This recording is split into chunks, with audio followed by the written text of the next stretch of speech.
Welcome back to Off the Thread Reds. We're a group chat of above average Reds fans overreact, overanalyze, and somehow keep coming back for more. We'll be going with you through the highs and lows of being a Cincinnati Reds fan and react in real time to what's happening with our Reds. Now, this episode, we're going to be talking a little bit about, do the Reds have the best offensive duo in baseball? We'll get into that a little more, but before we do, we got a little breakdown of the series. Boys, what do we think? Tough one, obviously, losing the series to the Angels, but give me your thoughts, feelings, emotions on what do you think the Reds are at right now? Tough series for sure, especially for your strengths of starting pitching. We didn't have one outing that you look at and you feel confident or feel good about. End of the day, we're 9-7. We do have a little bit of a skid going on, losing 4 out of 5, but you can put all of that to a halt and put it all behind you with a good series against the Giants. But right now, I think main concern being starting pitching didn't live up to the hype. Mix that with the bats not performing so well, and you basically get blown out in 2 out of the 3 games. So a little bit tough to swallow, but move it on. Keep it moving to San Fran versus San Fran. Yeah, not a great series. Saturday was a good game. Mark and I down there together. We saw our hero, Nathaniel Lowe, sell high and buy low. Get a 3-run double down the line to get us started, and that was a good game. But even that, like Williamson didn't, his command wasn't there, not throwing a lot of strikes. It just feels like we could use Lodolo any day now, and that would be a nice reinforcement to this roster. Just get a high-end pitcher, move Williamson into a lesser of a role where you're not relying on him for your bullpen to stay fresh. Burns, you're going to get some bad outings from Burns, I feel like. He's just still young, and we saw it last year too. Like right away, his first outing's electric. His second one, he got rocked, and then he kind of settles down, regresses to the mean a little bit. But I still think he's a good pitcher. It's just, maybe 1 out of 5 outings, he's going to not give you a chance to win. So unfortunate dropping that first matchup. And then today, Soriano just shut him down. And that's a worry, is that good pitchers, this lineup seems to not be able to generate much off of. Once he got out of the game, they were able to wake up and score, 6 runs? Almost fight their way back in if a McLean liner wasn't into a double play. But yeah, overall, a little bit of a deflating series. I mean, I feel like this series is kind of a same old Reds spot where they're going up against the Angels have a decent team, to be honest, but that's a series you should win, even though they have some pretty intimidating hitters. But it's a very classic Reds spot where they have a great road trip, come home, unveil new uniforms, and just get kind of shelled 2 of the 3 games. And that's kind of the strong suit of this team, right? Is the pitching. And when they're off their A game, it just seems like this team's not super competitive. There's a lot of times where I doubt their ability to claw back from a 3-1 or 4-2 game with just how dormant the offense has been. But when you give up 4 runs in the first inning or whatever it was from Abbott, I kind of just assumed it's just a loss, which is kind of sad because there's still a whole game left. So it stinks, but it's very Reds-like to go through this growing pain. But I think if we told us that we would be, after the first 5 series, have a winning record, we would all take it. So overall, par for the course of excited that they're still, showing signs that they're going to be a very competitive team, but you'd like them to take care of these lesser opponents at home specifically. And it seems like they're a better away team. I know it's a small sample size, but it seems like maybe their pitching benefits from not being at Great American Ballpark at times. So curious to see what the Giants give, and then, just try to capitalize off of this soft April as much as we can. Yeah. Honestly, I kind of want to redo my statement here on starting pitching and put way more blame on it being the hitting, because for 2 games, game 1, starting pitcher goes 7 innings, gives up 2 hits. Game 3, starting pitcher goes 7 innings, 10 Ks, gives up 2 hits. Your starting pitcher could throw a gem and doesn't matter. Your batting still sucks. Right now, we have 8 players under a 600 OPS. Like, we are terrible at the plate, if we're being just flat out honest. So, yes, whereas I will stand on what I said before, you struggle to watch your starters who are your strong suit struggle in 3 games. We've also been watching our hitting struggle in 90% of the games we've played this year, and our starting pitching carried us there. So every once in a while, you got to be able to see one of your starters give up 4 or 5 runs and you battle back and get them a win, because they've been doing that for you all year when you've been lackluster at the plate. What you were saying Outside at of the start, John, was that the Angels pitchers lines? the Angels 7 innings? pitchers had 7 innings, essentially in game 1 and game 3, starting pitchers with 14 innings, 4-hit baseball with 14 Ks. If you think that you're going to win either of those games, you're smoking something. Like, it's just not going to happen. So that's nerve-wracking when you can look at a team and say, Ellie De La Cruz produced 6 of your 11 runs in a series, and then you're like, that's maybe a one-off. Then you go to the Marlins series, and he almost produced half of the runs there, and Sal almost produced the other half by himself.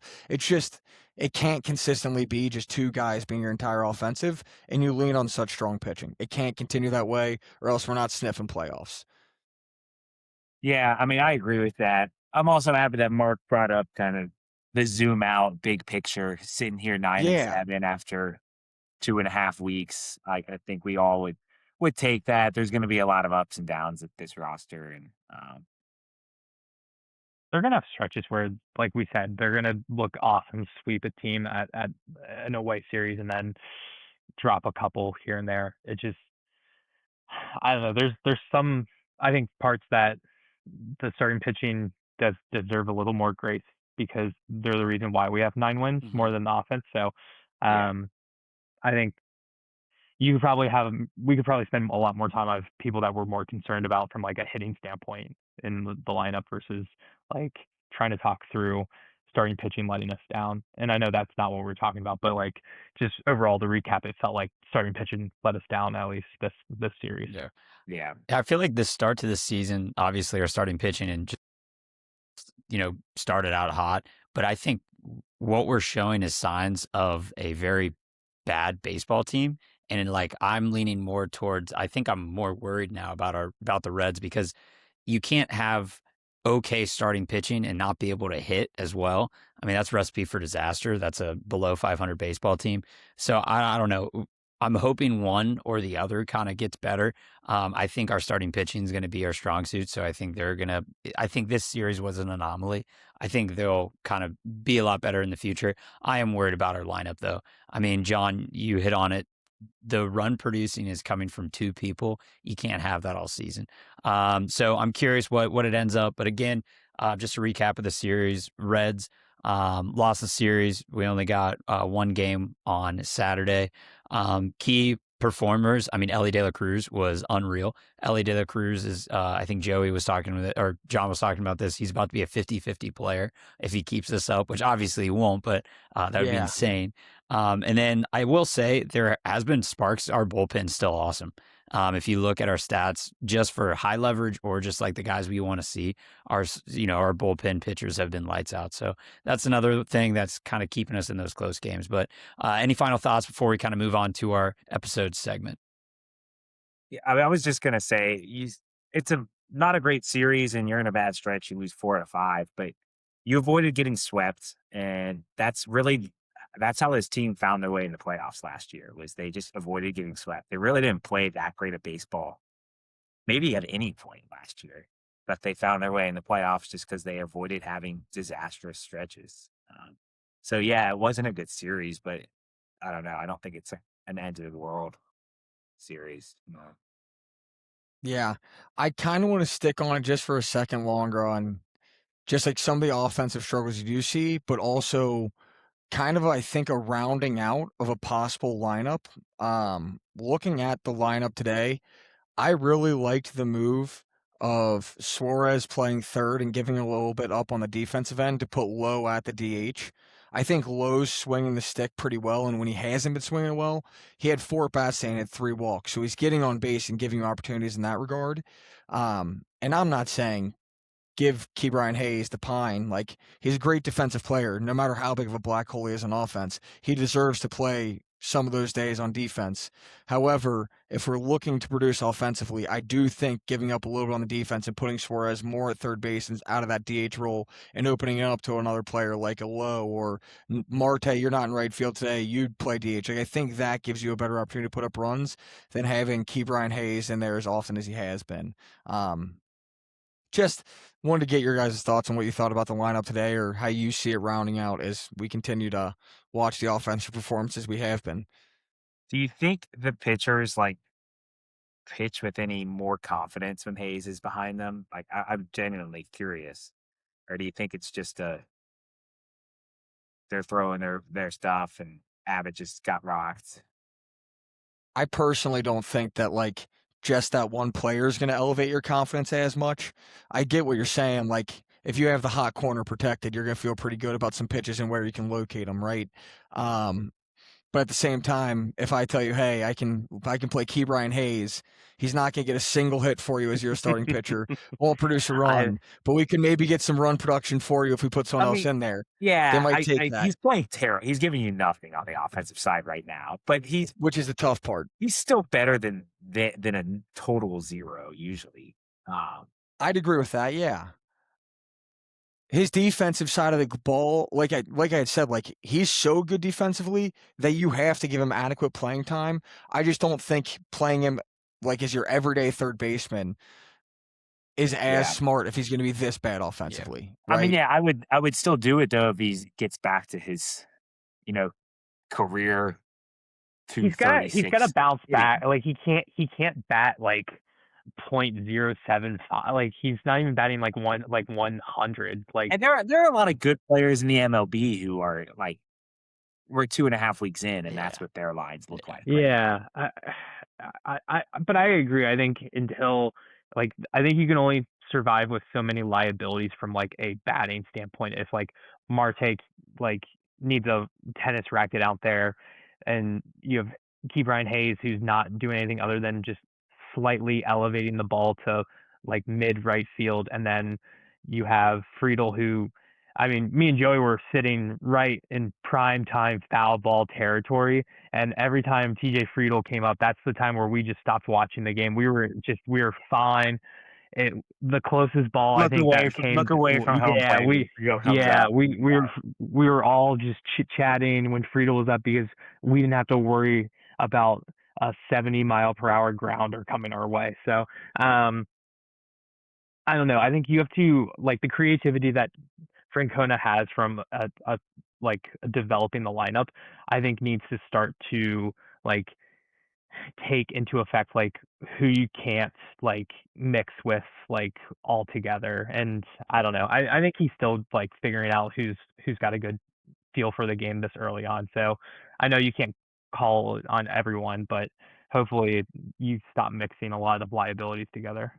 2.5 weeks in, certainly, like, it's not enough time. I can see that argument. But if you take Marte and Hayes and go back to September 1st of last year, both of them are still hitting well under 100. Both of them haven't been, like, looking good since September of last year. And I get it, you can't drag in past seasons, but they didn't look good in spring. They haven't looked good to start this year. I'm more so just wondering how long you can let legitimately, like, if we're just being honest, putting out there 3 black holes on offense and TJ Friedel, Marte, and Hayes go up there and take what I think Friedel has damn near 60 at-bats, leading the team in at-bats. I think Marte has 30 and Ke'Bryan Hayes has right around 40. It's like, these are primetime at-bats. I don't know who you place where. That's 8, 9, and 1 too. Usually, like just consecutively. You said it. And in the 9th inning today, when you have bases loaded and you don't need to make outs on the base paths, you're running on contact virtually to a line drive to third baseman. That's a tough play, but still, the third baseman was damn near 15 feet away and dove for the bag and beat you pretty candidly.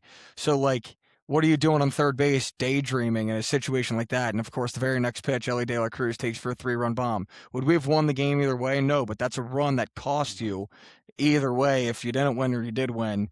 It's those mistakes. You've got Terry Francona in an interview at the end of today's game saying that, I think I can pull the direct quote because I wrote it down, about Marte. Yeah, it wasn't good. I have a feeling it's now that the Saying he bobblehead's is out of the having way. a very tough time. Yeah. And going over not only just swing at 2-0 breaking balls, there it is, but just like on the base paths in the field, it's tough. But Ladies and gentlemen, this might be the last time we see Noelvi Marte. Right here. This might be it. He'll be back. I think he will be back, and he needs to be back for us to be like as good of a ball team as we can be. And I'm not saying like you bring up Reese Hines immediately or whatever. And this is like me kind of backtracking on one of the earlier episodes, maybe not talking highly of Will Benson, but like Will Benson provides kind of like an energy at times where like if he does get on base, whether it's like a walk or fielder's choice or whatever, like he can bring something from a base running standpoint defensively. Like I feel more comfortable with Benson. So like I think you have to kind of start thinking through other options on a more regular basis. But also I understand Terry's job is to get Marte more looks and some of these guys more at bats so they can get out of their funk. So I don't know, it's a tough one. Well, we could probably go on for days and talking about this series and kind of what the Reds need to do. But let's go ahead and move on to our kind of big idea for the episode, which is, do the Reds currently have one of the best duos in the major league on the offensive side? So we're talking obviously about Ellie De La Cruz and Sal Stewart. John kind of already touched on kind of their statistics and what they brought to the table. I think it's over 40% of offensive production this year has came from Sal Stewart or Ellie De La Cruz, which is absolutely nuts. The other thing too is when I was looking at their stats, if you were to combine the two of them and just make them one player, they would be batting I think it was 303. Their OPS would be, I think, 999, almost 1,000. They would be like one of the best players in baseball currently. So it's interesting and great the Reds have this duo, but I want to first touch on it. Do you think it's the best duo in the MLB? And then we'll get into more questions here shortly. So you're asking if it is the best duo, The not best. just like a top 5. Nope. I'm just saying, Well, I'm going to say absolutely not. Okay. I mean, Shohei Ohtani and Kyle Tucker is probably what I would put one. I mean, maybe it could be top 5, but here, I'll name a few of them. How about Francisco Lindor and Juan Soto? I would say this, though. There's not a duo that means more to their baseball team than these two mean to the Reds. If you remove these two players from the Reds, you remove 20 of our 43 RBIs, 9 of our 15 home runs, and our OPS average would go, it is a jump from .664 to .924 between Sal Stewart and third place. And it is like our average would be in the 400s on OPS without those two. So I agree with Joey 100%. I don't think you can say they're the best two. Like, it's just like Joey said before the episode, take Ohtani and anybody from the Dodgers, and you have an argument for that being the best duo. But when we're talking about, like, if you remove 2 players from the Reds and you remove those 2, I don't know if the Reds have a genuine, like, 3 wins on the season. Yeah. I don't know if they do. Yeah, maybe not.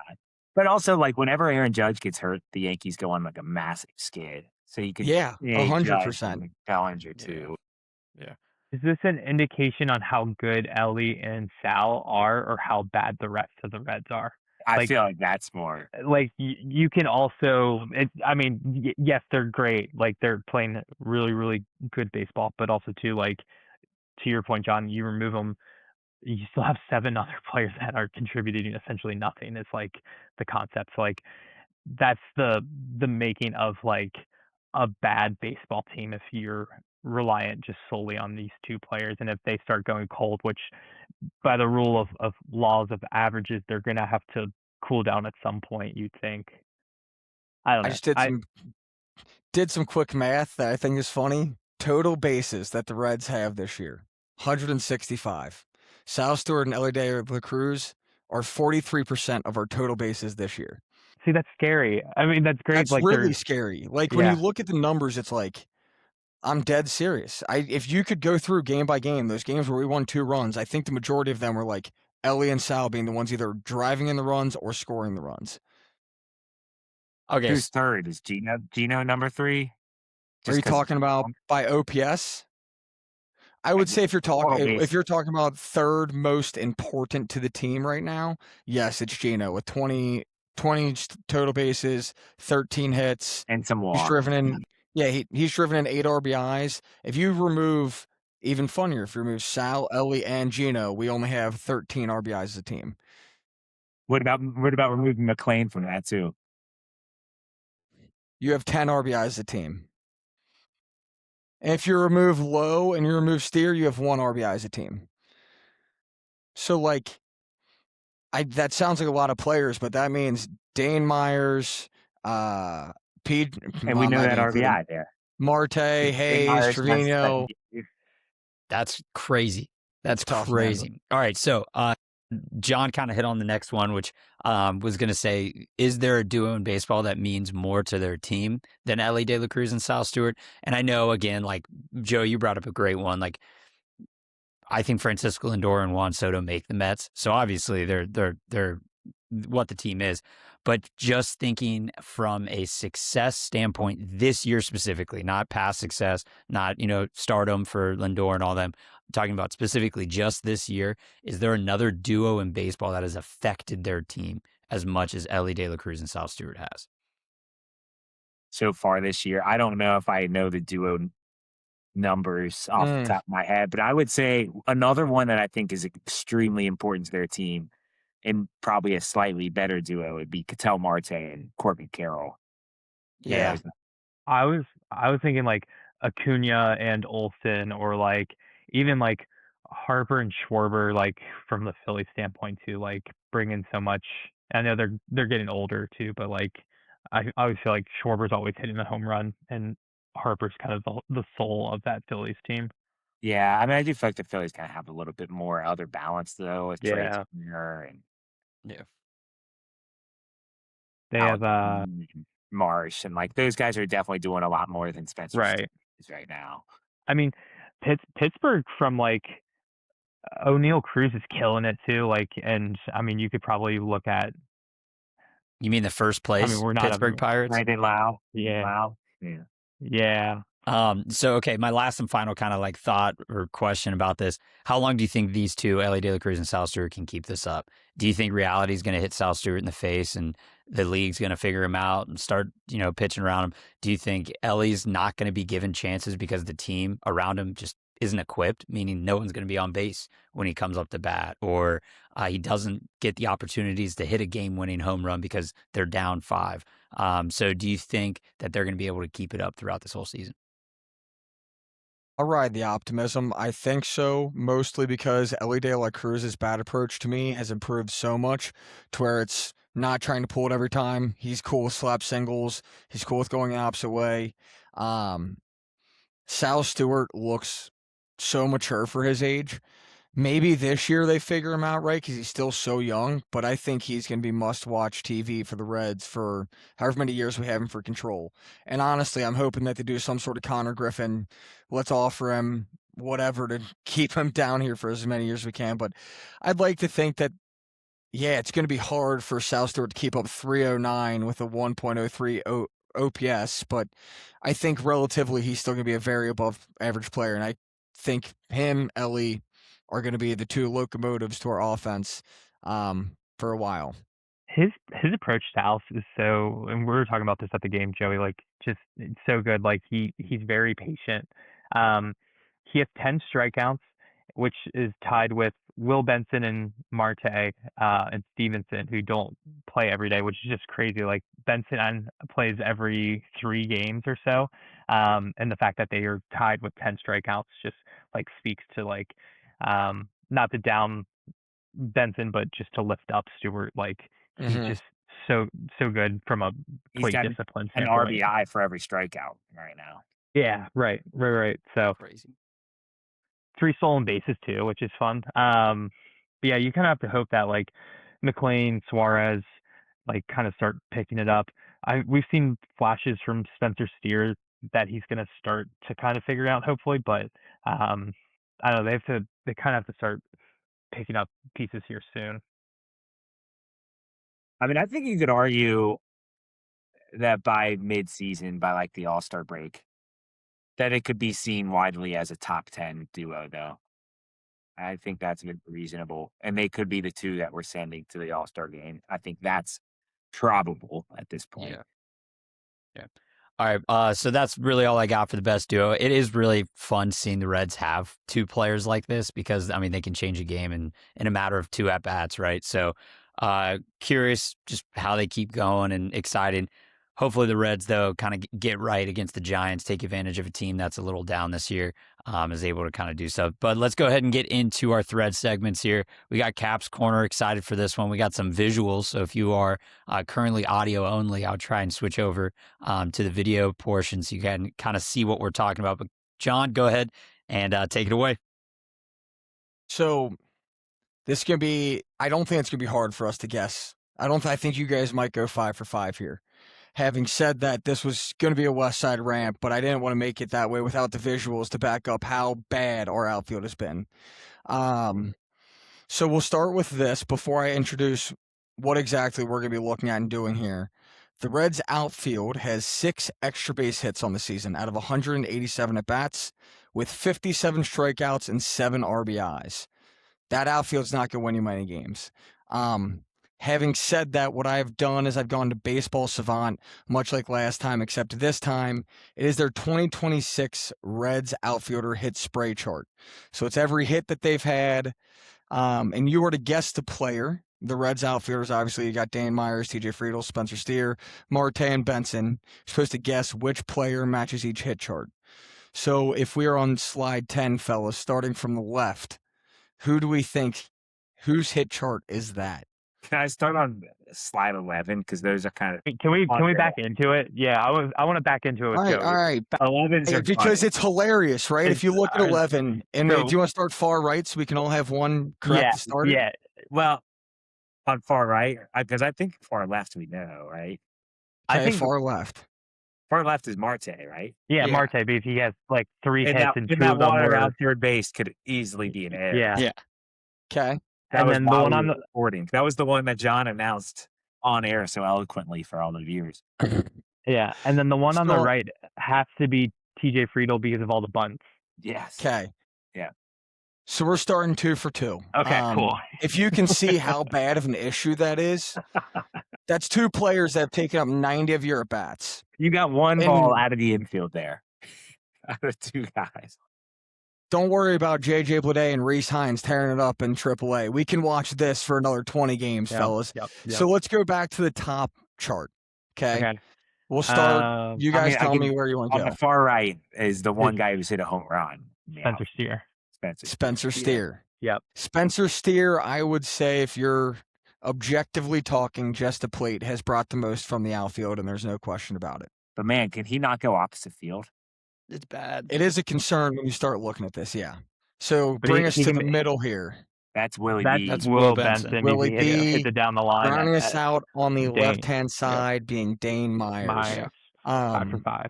For those who are not visual, you're looking at a total of, I think, 12 balls that have seen the grass from our outfield. 12 balls that have seen the grass. So bad. You've got 5 in the right, 4 there, 2 there, so that's 11. And then 1 from Friedl. So bad. 12 balls have seen the grass.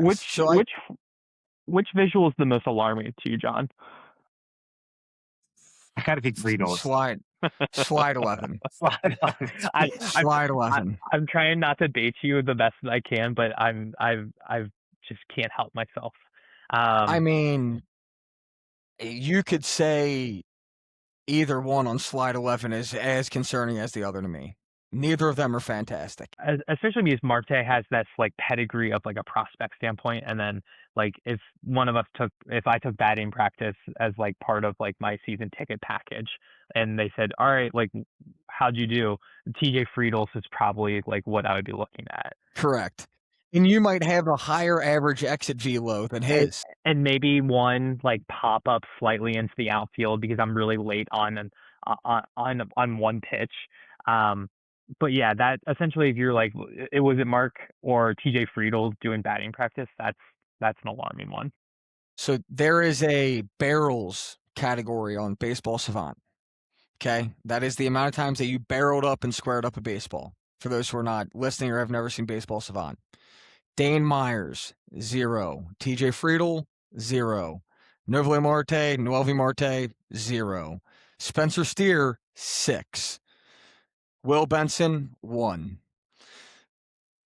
How long can you like? I'm asking this in a very serious manner. I started looking up things like how quickly have people sent the players down? Like when does this occur? Because I don't know. Like you can't allow that to continue.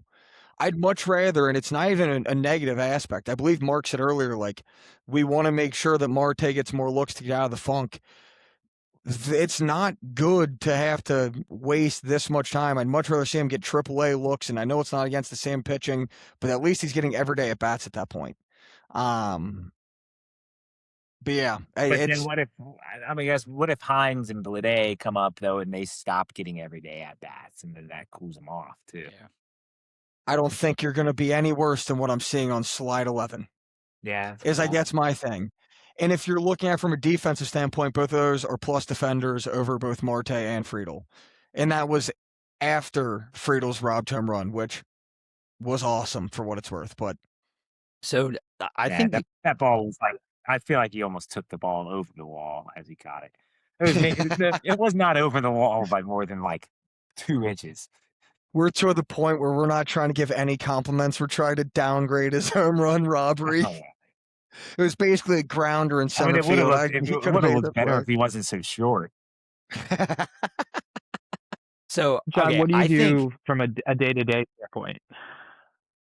So I still stand by, like, if you really want it to be something where you want to make sure those guys can get out of a funk, TJ Friedel can't be your everyday center fielder, can't be your leadoff guy. You have to get other dudes at bats whose chart doesn't have 11 singles on it or however many singles it is, and the majority of them are bunts or grounders. So me personally, I would make a platoon for center field between Will Benson and Dane Myers. I would make Spencer Steer your left fielder, and then platoon Marte right fielder and platoon TJ Friedel between the corner positions, substituting for Steer or Marte when needed. If you're not going to do the whole like bring someone up and send someone down, which, like I said, it doesn't have to be now, but I've been sounding the alarms because it's not just like it's not them not performing, it's how they're not performing. It's the swing at 2-0 breaking balls, it's the getting caught on bases in the 9th inning for a double play in a game you're down 6 runs and desperately need runs. Like, it's those kind of things that I'm looking at more than, like, I don't care if you're hitting .89, half our team is hitting under 150. Like, that's not what I'm pointing at. I'm pointing at the process more than I am anything else. Because Marte's not hitting, and his approach is just so like 2-0, just hacking or just not putting the ball in play.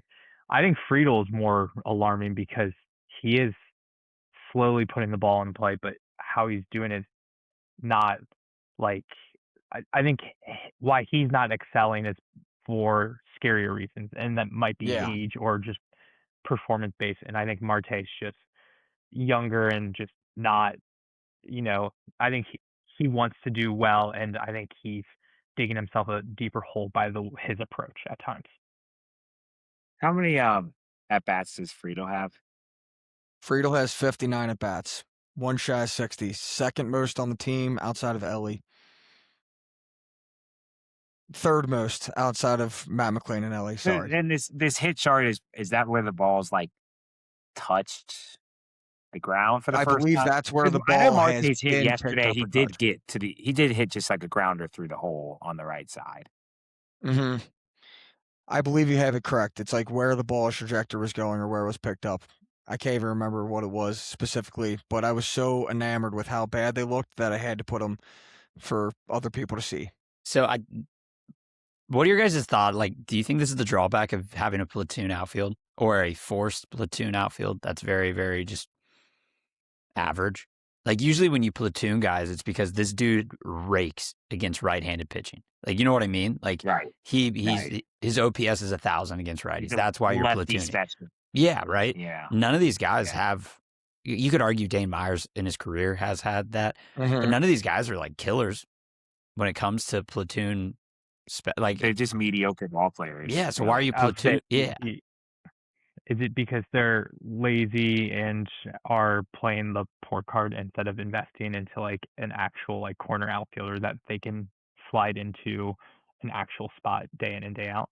From ownership perspective, probably. Yeah. For Terry, it's probably just a way for him to have some rationality for the madness of creating a lineup with this bump. It's like, That's awesome.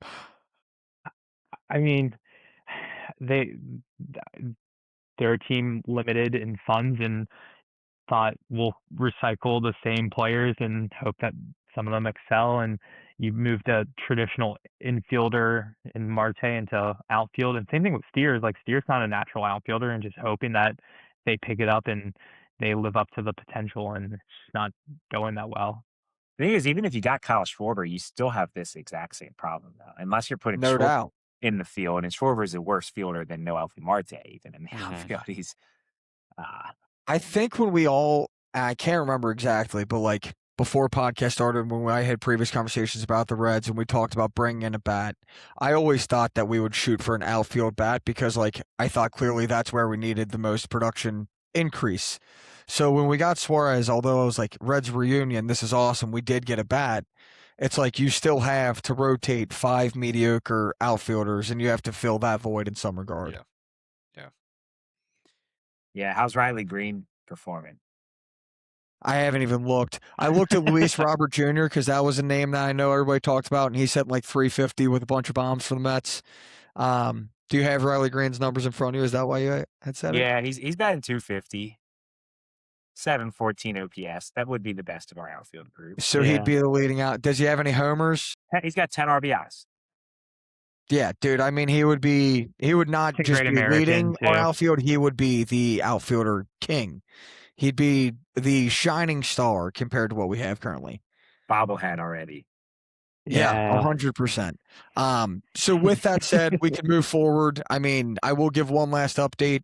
Rhys Hines is currently hitting 354 with a 1.246 OPS, and JJ Bleday is hitting 302 with a .922.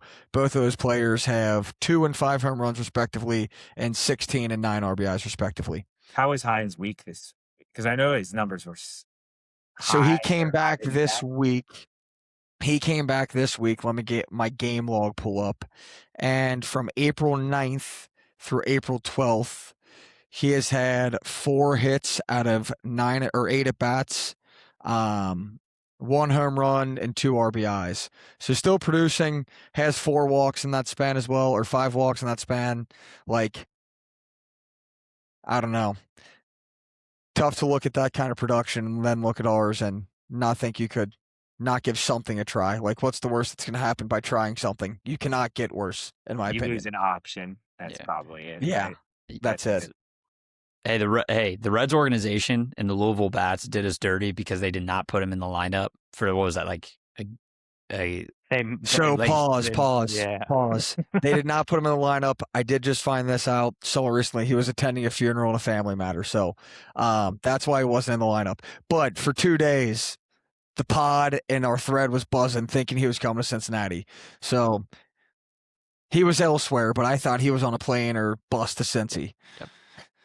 Well, good investigative journalism there, John, for finding that out. 'Cause I'm about to rip the Reds a new one there. So thanks. I am curious what the like long term what the conversations are like within the clubhouse, like within Nick Krall's office with Terry, or like just from an organization standpoint. That like I'm really like from our standpoint, it's just for Reds fans. Like we're a little bit worried. Like I'm curious to see how they're feeling when it's just those two and in like an enclosed space. If I can't imagine they feel well. And if we're asking a very pointed question, we always talk about like Reese Hines needs more time to develop. Reese Hines needs to play down more and develop. He's 25, Marte's 24. And when they've had opportunities in the bigs, Reese Hines has had far less at bats, I will say, but has performed to the same standard, if not better, I would say, than Marte at the dish. So if we're saying that the 25-year-old needs more time to develop, I would say it's same argument for the 24-year-old, but that's Cap's corner. Love it, John. Well, I mean, thanks. last year though, Hines played what, 15 games? And For the Reds, came up for a small stretch. and he had a 116 average.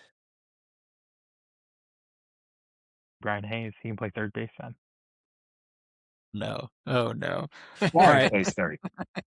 We can go ahead and we'll move on from this. John, thanks for doing the graphics and everything like that. Appreciate it. And again, make sure you're listening to the visual, not just the audio episodes. We do have things like that throughout each of the episodes. All right, let's get into our next one. Mark's Metrics. Go ahead and hit us off with a couple of these great ideas, but it's not advice. It's just ideas. Not advice. I'm not betting this. This is me stirring up the pot and creating conversation, both related to NL Central foes, Milwaukee and Chicago. I know both of them are just futures of whether or not they're going to make the playoffs. I have yes for Milwaukee and no for Chicago. Just talking through it in terms of just little to no data, obviously. Milwaukee will just never die. I know they just came off of a tough stretch and lost Yelich, but I just think they just find ways. And then Chicago, I'm more, I guess, hesitant of from just a like baseball fan. I obviously don't want the Chicago Cubs to make the playoffs as a Cincinnati Reds fan, but April's been kind of tough on them, and they play the Phillies, the Mets, the Phillies, the Dodgers, the Padres to end the month. So they're not playing great. I think they lost one of their pitchers for the year as well. I think it was Horton. Yeah. So I know they have Bregman and some pretty talented players as well, but what I've seen from a box score standpoint for the first 16 games doesn't really give me much to believe in. I'm not betting either of these. Once again, this is more just for conversation, and since there is a chance that both of them can happen, we'll make sure that we keep track of these and see who makes the playoffs and who doesn't. I would like for them both to not make it, but this is just me and my unpaid sponsorship here talking. Is there anybody sponsoring this segment? Any sort of like attorneys or people? Brought to you by Masali Law. Thank you, Joey. Obviously, we are in the April month, buy one, get one, will estate plan, whatever you need. Use the promo code OTT Reds at checkout. The team up at Masali Law will treat you like family, like they would treat me. So thank you for that. Until we get business sent their way, they will not pay us until then. So we'll just keep discounting their legal services until someone is just desperate enough.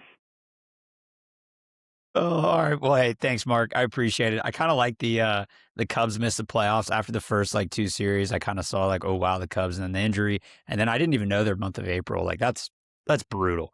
So I could definitely see them missing it. Brewers are going to just be the Brewers and somehow make it. But again, let's get into Joey's because around the league, I have like a hot take on the Central. Yeah. We can use this to start it. So Joe, go ahead and take it away. Yeah, but I guess for the Cubs, I think they're kind of they just had a slow start. I think it happens. I don't think they're a 92 win ball club or anything like that, but I think they're going to win probably more than 84 games and at least be in the playoff hunt. I think I said it at the start of the year, like people were probably giving them too much favoritism at the start of the year, like discounting the importance of Kyle Tucker to their team last year.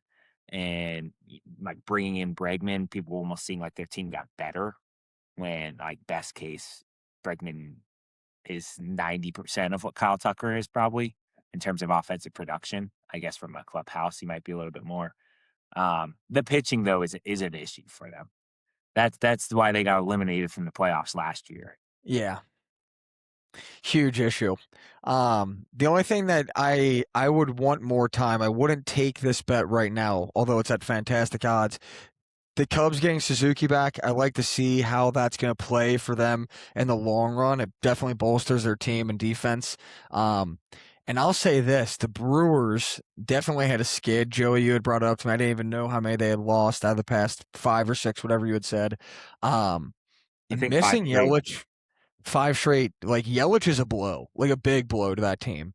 That team runs because they're able to produce, and when they have runners in scoring position, they do a great job at getting those runners in any way necessary, not striking out, putting the ball in play. But missing Yelich is not like a small piece of the puzzle. It's a clubhouse presence. It's a dude that's been with the team for years.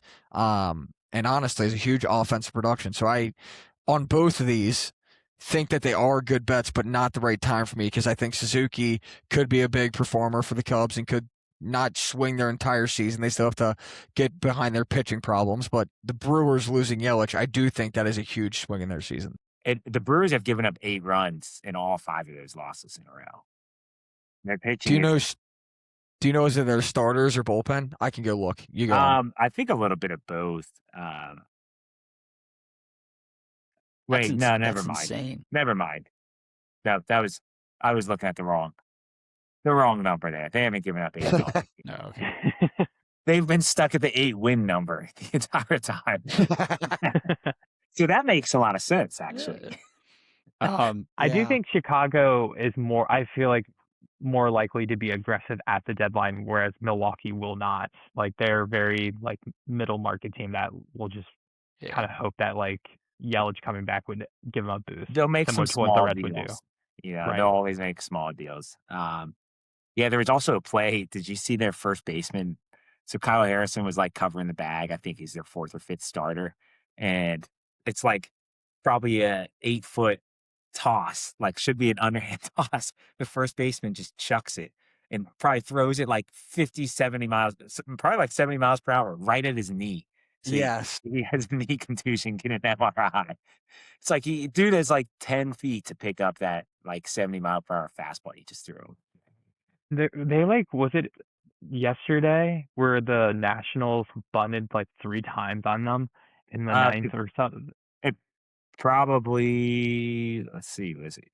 It was Saturday. It was a they very like 4 times in an inning. It was like a Uno reverse because that's exactly what like they would do in a situation, and it happened to them at home, and it was very like, as a Milwaukee hater, like it was fun watching the replay of it. But I don't know, they do all these smart things where they sell high on a lot of their players and replenish the reservoir. So yeah. And so as it stands, the NL Central is very balanced going into this week. Only 2 games separate the Pirates and the Cubs, and that's first and last place. Other things around the league, some teams have fallen back to earth. The Yankees now are on I think they're on a 5-game skid too, so they're not even in sole possession of the AL East anymore. The Dodgers do keep winning series. The Padres have totally flipped it around in the last week. Lots of walk-offs too. I think they have back-to-back walk-off wins. Yeah. Bogey with a Grand Slam walk-off on Thursday, I think. Max Muncy for the Dodgers also had a 3 home run game, including a walk-off. Pretty electric from him. And Mason Miller, Mason Miller's been dominant. I think, did we already touch on that when he had like 20? I think he had 20 balls to 19 strikeouts. Did we send it on an episode, or was that just a conversation off air? We just talked about it at the game yesterday. Okay. Yeah. That's insane. Yeah. He's not winning the Cy Young, though. He's not winning the Cy Young. I don't know. It's not impossible. It's not impossible at this point. Don't weigh on me when it happens, brother. Get John Danny just Chipotle. got rocked today too, so he was probably the favorite going into after 3 starts. Schemes though, I think when you get a whole year, will probably work his way up to the top. But yeah, the standings are all looking kind of balanced. I also was going to touch on Yelich injury. So yeah, I think we kind of hit on most of it. Yeah, I like it how Dude. I like it how now we're 4 series in and things are starting to kind of shape up on like what you'd expect. The one outlier though is the team we're about to play. I was expecting the Giants to be really good this year. Like, I mean, I don't know because they're in such a tough division. I Yeah. didn't see them winning a division, obviously, with the Dodgers in there. I saw them kind of being around 500 and in the playoff hunt at the end. So started off with the Yankees, right, and got swept right away. So like that Yeah. probably skews it a little bit, but still very Reds-like series coming up. Like one of the quote unquote worst teams in baseball coming into your stadium. Like go win the series. I Yeah. will say I love a good Tony Vitello hate watch and seeing him not succeed, so I'm all about them being terrible. They've had a tough schedule to this point, though, too. I mean, it was New York, San Diego, other New York, Philly in their first 4 opening series. yeah, that's tough. No Yeah. cakewalks, being 6 Then- and 10. They're probably then not the even Reds- won that. And then Then the Reds. Yeah. Then the Reds. All right. And But I guess yeah, I would say like after like a week or so, I was like looking at the standings last week. I'm like, dang, I might have been wrong on all these like preseason that who's going to be good or not. But then this week kind of like flipped things a little bit back into, I don't know, they're starting to shape up a little bit, which is just the nature of the sport. It takes some time you don't even really want to look at the standings until Memorial Day, really. Yeah. All right. John? Yeah, I was gonna say. You got any? so I'm up questioning again. even bringing this up here because last time I was just as wrong as you could be. And I think it's partially the MLB's fault here. Jorge Soler just apparently can go ahead and protest his 7-game suspension for however long he wants.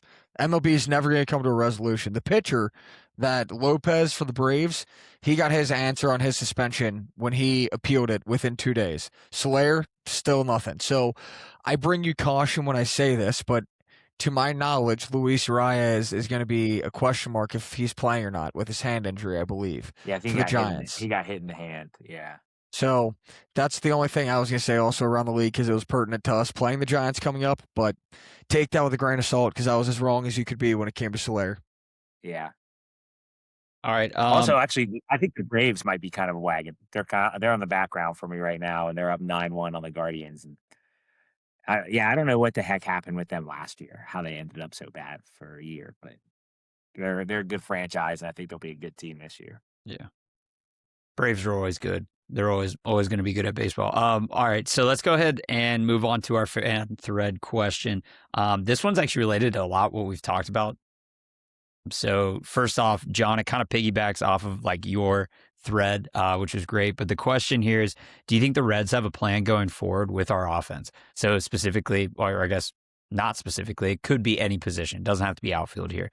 But do you think the Reds have a plan going forward with the offense? And will there be player changes to the 26-man roster soon? What do you guys think? What constitutes a plan? Benching someone, getting Like they probably will have a lineup tomorrow. yeah, that's true. That's Yeah. true. Like All you can do is just pray, you know? like I think what the question's trying to ask is like, do you think they're gonna stop doing the platoon as much? Do you think maybe they're gonna bench someone like Friedel? Do you think maybe they'll send someone down, meaning to change the 26-man? Do you think they're gonna bring someone up? What are your guys' thoughts? I would say no for the first two. I think the Reds just like we've become a platoon franchise. That's just what we do. We platoon mid-tier ball players in the outfield. Like I feel like we've been doing that for a decade now. At least since Castellanos and Winker were here.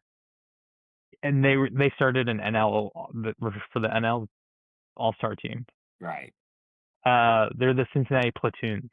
No, they don't have any plan. The plan is just hope that they get better. I John, put myself on mute. I can't Yeah. like I think we know where my head is with this. I still stand on the longer we allow knowing the mediocrity that exists with stats that date back to like a 2023 injury, the longer that we're just pushing and kicking the can down the line. I hope to see player changes. I will go far as to say that if I don't, I think we are just like kind of doing ourselves a disservice. We have really damn good pitching. We have a really good bullpen. They may not have showed this starting pitching may not have showed this past series, but the starting pitching is the only reason we're 9-7. The starting pitching in our bullpen is the only reason we are even close to 9-7, if we're being just dreadfully honest. So, I hope to see changes. I think there will be changes. Maybe not as soon as we want them, and maybe not as soon as I want them for sure. But I just don't want to kick the can anymore. You know, we have a player issue. Let's try and figure it out.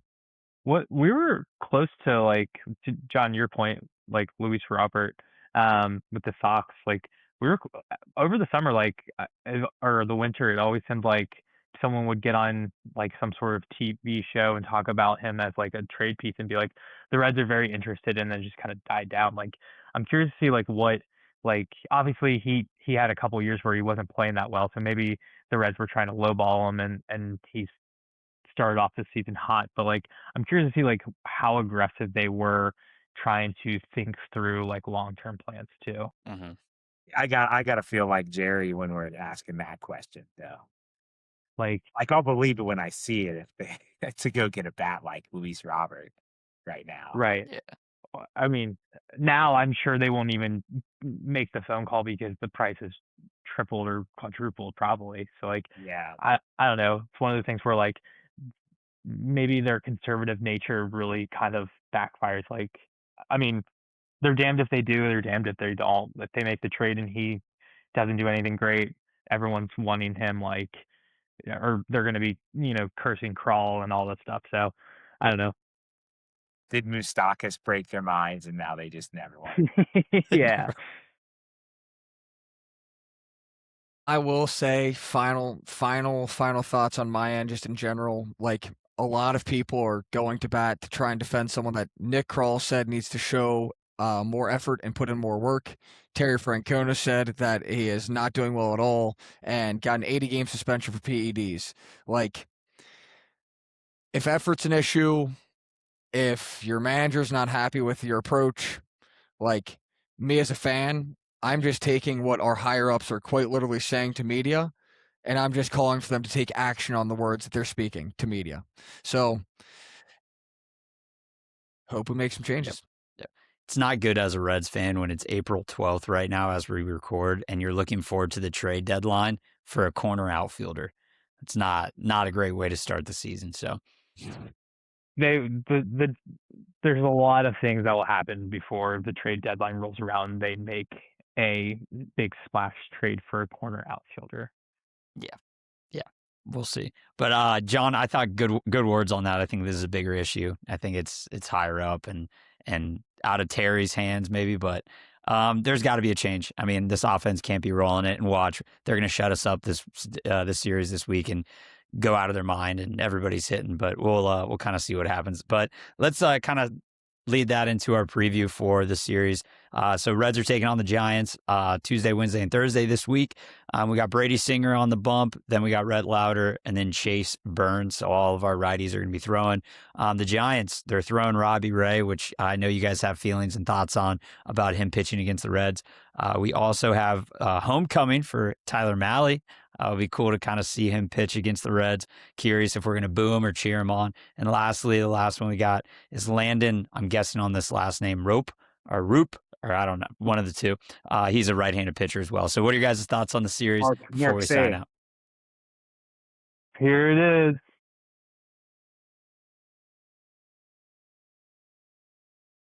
Who do you think they start in the outfield against a left-handed pitcher? It's like the idea of the left-handed pitcher always breaks my mind with like how they approach it sometimes. Dane Myers isn't in center. He's then center we've got fielder an issue. probably. So he's got to be. I would put him in center. I would put Marte in right, and Steer in left. I mean, Steer in left. Sure, I'm cool with it. Could be Friedel, just not Will Benson against the lefty. Yeah. I am wondering how we set up this rotation to be back-to-back lefties and then 3 straight righties. Like earlier, we were talking. We didn't think Lodolo and Abbott would go back-to-back because mix up your 2 or your 3 just to get righty-lefty mix. No. Biggest thing for me is honestly we've lost 4 or 5. This first game I feel like is a big momentum swing for fan base and team in my eyes. Robbie Ray is a guy historically who has pitched well versus the Reds. In each of his 7 games that he has pitched, he's given up minimum 2 runs. At maximum, he's given up 3 runs. So he's always hovering between 2 to 3 runs given up. Averages just under 8 strikeouts against us with a 10, 8, 8, 9, and 6 performance. But we are overall 3-2 versus him. So my key to success is I personally think that Brady Singer is going to get touched up a bit. I think he's going to be what he typically gives you, 3 to 4 earned runs and maybe go 5 to 6 innings. And I think you're just going to have to perform with the bats and match what they're going to do against you. I put a lot of weight and importance in the first game, getting things back on track and not letting the skid continue. I'm nervous about Brady Singer. Like you said, John, 4 out of 5, off day, clear the minds, do whatever you got to do. And then is Brady Singer going to save us? And I don't. There's one matchup in that lineup that I do not like Brady Singer pitching to at Great American Ballpark. Brady Singer to Rafael Devers scares me. I feel like if I'm doing a March metric, I feel like that is not going to go well for the Reds, especially with the short porch and right. Oof. Yeah. But the rest of their lineup, they're not super lefty heavy as far as I know. So I was looking at their lineup too, Joey. I feel like Devers is probably the only person in the starting 9 where I'm like, okay, we got to watch him pitch around him. It's very similar. And Arraez if he plays. Too, but that's not like home runs. It's giving me Rangers vibes. Very much same lineup. Not too scary, but there are guys who could do damage. But I think our pitching is going to do right. Also, I think Brady Singer is going to have a bounce back game. I think last outing probably made him really mad. I think he's going to come on to this game and pitch really well. So I'm hoping for it. We'll see kind of what happens. His first 2 starts weren't even. They're better than his third start, but to play devil's advocate, I don't know. Yeah, Willie Adames leadoff home run. I don't know what it is, but is it Adames lefty? Is he lefty or righty? He's a righty. He's a righty. He's right. Yeah. Okay. Notorious against the Reds. Devers. Yeah, I was going to say Adames, Devers, back-to-back home runs to start us off. We'll bring us to Dude. Yeah. To move past the Tuesday matchup, though, I feel fantastic about Wednesday and Thursday. Yeah. Wednesday and Thursday I feel good about. I will feel significantly less good if you let the kind of skid continue and you don't at least make Tuesday, April 14th competitive. But if you make competitive, it's a close game. Hopefully you win it. I feel fantastic about Rhett Lauder and Chase Burns to round out the rest of the series. Lean into the pitching. Hopefully a get right moment for your bats facing 2 righties that don't have fantastic stuff with Tyler Mahle, and you're missing out on Logan Webb. So take advantage, right? Yeah, I agree with everything you just said. All right. So that's all we got for today. That's been all for Off the Thread Reds. Don't forget to check us out. Episodes drop every Monday and Thursday on YouTube, Spotify, Apple Podcasts. And also don't forget to check us out on socials, which is at OT Thread Reds. And like always, go Reds.